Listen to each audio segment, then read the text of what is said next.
എല്ലാവർക്കും വിമസ് ടാക്കീസിലേക്ക് സ്വാഗതം. അങ്ങനെ ബിഗ് ബോസ് സീസൺ 8 മലയാളം തുടങ്ങാൻ പോവുകയാണ്.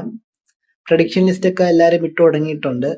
മിക്കവാറും ഇത്തവണ ഓണത്തിനോ അല്ലെങ്കിൽ ജൂലൈയിലോ ആണ് സ്റ്റാർട്ട് ചെയ്യാനുള്ള സാധ്യത. ലാലേട്ടൻ തന്നെയാണ് ആങ്കർ. കൂടാതെ ഇത്തവണ ഒന്നിൽ കൂടുതൽ കോമണേഴ്സ് ഉണ്ട് എന്നുള്ളതാണ് അറിയാൻ സാധിച്ചത്. പിന്നെ ഇത്തവണത്തെ ടൈറ്റിൽ സ്പോൺസർ ആരാണെന്നുള്ളത് ഇനി അറിയേണ്ടതുണ്ട്. കാരണം മുൻപത്തെ സീസണൊക്കെ ഡോക്ടർ റോയി ആയിരുന്നു. അപ്പം അദ്ദേഹം ജീവനോടെ ഇല്ല. അപ്പോൾ ആരാണെന്നുള്ളത് അറിയണം. അതുപോലെ തന്നെ സെലിബ്രിറ്റീസുകൾ ആരൊക്കെയാണ്, എന്താണ് തീം എന്നുള്ളതൊക്കെ ഇനി വരുന്ന നാളുകളിൽ നമുക്കറിയാൻ സാധിക്കും. എന്തായിരുന്നാലും ബിഗ് ബോസ് സീസൺ 8മായി ബന്ധപ്പെട്ട ബാക്ക് എൻഡ് വർക്കുകളെല്ലാം ഏഷ്യാനെറ്റ് സ്റ്റാർട്ട് ചെയ്തിട്ടുണ്ട്. കൂടുതൽ അപ്ഡേറ്റ്സ് വരും ദിവസങ്ങളിൽ നമുക്ക് കിട്ടുന്നതായിരിക്കും. കഴിഞ്ഞ സീസൺ നമുക്കറിയാം ഒരുപാട് വിവാദങ്ങളൊക്കെ ഉണ്ടായ ഒരു സീസൺ ആയിരുന്നു. PR-ന്റെ ബലത്തിലൊക്കെ ജയിച്ച ഒരു സീസണാണ്. അതുപോലെയാണോ ഇത്തവണ ഈ സീസൺ എന്നും ഇനി കണ്ടറിയേണ്ടിയിരിക്കുന്നു.